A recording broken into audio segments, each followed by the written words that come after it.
Hi, and welcome to Video Games Revisited. Today, we're going to be playing Cookie Monster Munch on the Atari 2600, published by Children's Computer Workshop in 1983. This is a quasi-educational children's game that teaches both counting and navigating simple mazes. The premise is you control the Cookie Monster around these mazes and have to collect as many cookies as possible and drop them back into the jar. And when you've done so, you're treated to a pretty nice animation of the Cookie Monster chowing down on all his loot and getting some kind of bizarre sugar rush at the end. This is one of the few 2600 titles that use the children's controller, and the game came with an overlay, putting arrows over the relevant keys so you can control the Cookie Monster. Game modes 1 to 3 are all like this, and the only real difference between them is that the mazes get slightly more complicated and there are more cookies to collect. These game modes don't really offer any challenge, which your score isn't totaled up and it just seems to be a never-ending string of mazes you're presented with. And the fact you can only carry one cookie at a time means there's a lot of backtracking, which does the game no favours. Things do improve a little when you get to game modes 4 to 6, as these add the option for a second player and give you a time limit for your cookie collecting, which makes the game slightly competitive and score-based. This is also helped along by the fact that you can collect as many cookies as you like, eliminating the annoying backtracking mentioned previously. In game modes 7, 8 and 9, the Cookie Monster is actually made the enemy, and you take on the role of a kid who's wandering around the mazes and collecting the cookies to return them to the jar. Now each time you pick up a cookie,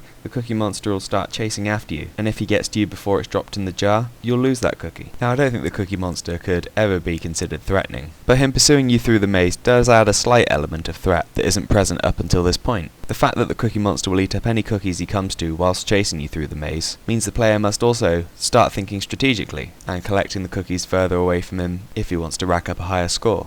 Game Mode 10, the final game mode on the cartridge, sees you again controlling the child, but this time in an invisible maze, and the only point you can see the layout of the maze is briefly after collecting a cookie. And whilst I am slightly prejudiced against invisible game modes on Atari cartridges, I feel in this instance it's justified, as it adds something extra for the gamer to think about, and also gives the game another educational level for younger players. In conclusion, Cookie Monster Munch has a lot of variety and a gradual increase in features as you progress through the game modes, but at no point is it really challenging to anybody who's played games before. So unless you're incredibly curious or are looking for a 2600 title to play with a young gamer, it's probably worth giving this one a skip. But it's only a minor criticism and I refuse to be too harsh when reviewing a children's title. But that's about it for now.